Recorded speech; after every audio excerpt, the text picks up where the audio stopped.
It's that time of year. It's time to talk about the Santa Claus Rally, what the Santa Claus Rally is, what is it that we could potentially take trades off of, why do I think it happens, all of that kind of stuff. So let's pop into it here and let's just get started.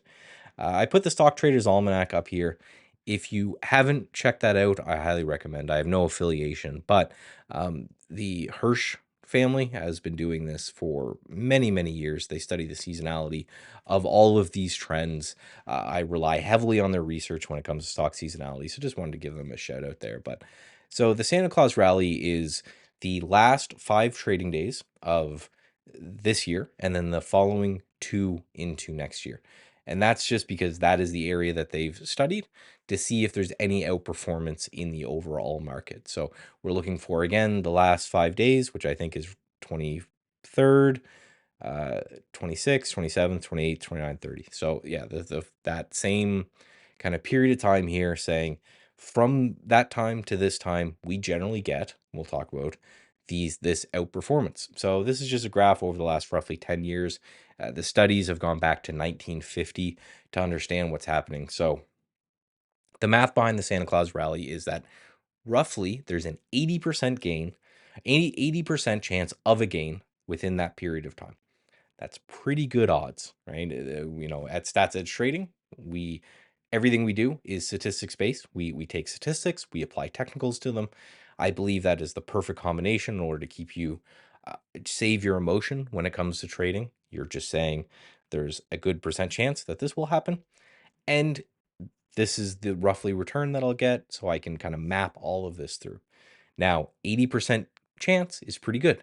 Now, when you're right, it looks like it's roughly 1.5%, as high as 5% when it comes to the gain that we've seen.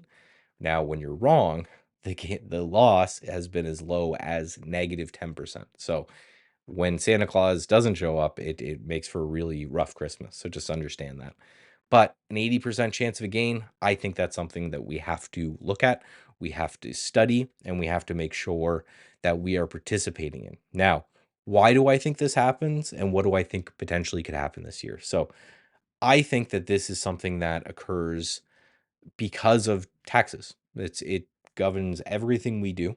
Unfortunately, we have to pay the tax man. So at the end of the year, a couple things happen when it comes to large institutions and hedge funds, which we know are the guys who move the markets out there, the big names, right? It's not us, it's them.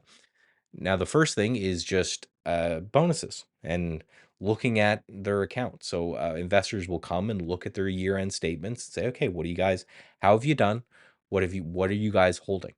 If you're not holding the biggest names out there and you're not holding the names that are contributing to the returns, you're gonna have a bad time. If you're not holding Tesla right now, if you don't have a bunch of AI plays, all of that kind of stuff, investors are gonna start asking why.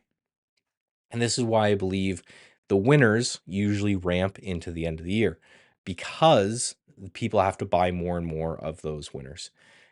And then also when it comes to taxes. So a quick just explanation on tax loss harvesting.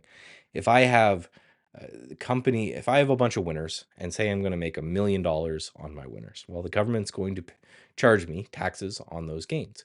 But say I have a whole bunch of losers and I'm down about $500,000 on those losers.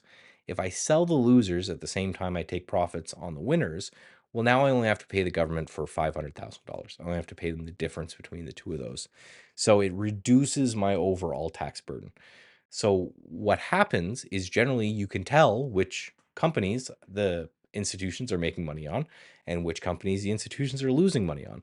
If the stock is making new 52-week highs, that's going to be a winner. Unless they're short, then they're making a lot of money on that.